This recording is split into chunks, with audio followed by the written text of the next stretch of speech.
পবিত্র রমজানের আত্মশুদ্ধির অনুপ্রেরণায় গোপালগঞ্জের কোটালীপাড়া বেসরকারি হাসপাতাল ও ক্লিনিক মালিক সমিতির উদ্যোগে ইফতার মাহফিল ও এক হৃদয়গ্রাহী দোয়া অনুষ্ঠান অনুষ্ঠিত হয়েছে।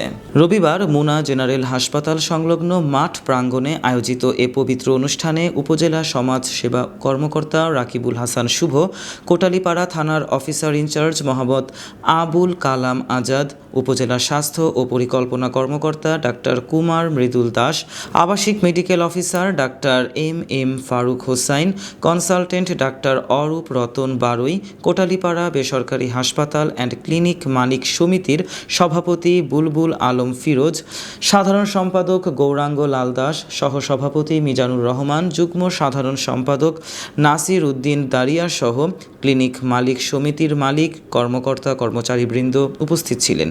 এছাড়াও স্থানীয় গণ্যমান্য ব্যক্তিবর্গ, সাংবাদিক, ইমাম ও সমাজের বিভিন্ন স্তরের বিশিষ্ট ব্যক্তিরা এই আয়োজনে অংশ নেন।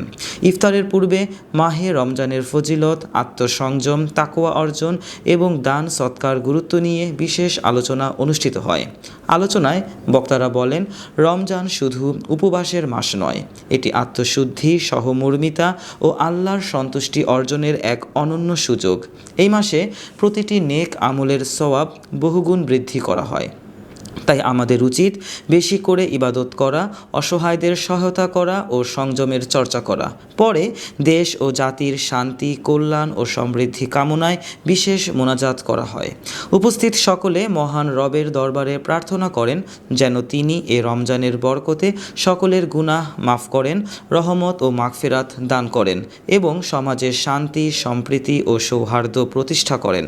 এরপর এক হৃদ্যতাপূর্ণ পরিবেশে সবাই একসঙ্গে ইফতার গ্রহণ করেন।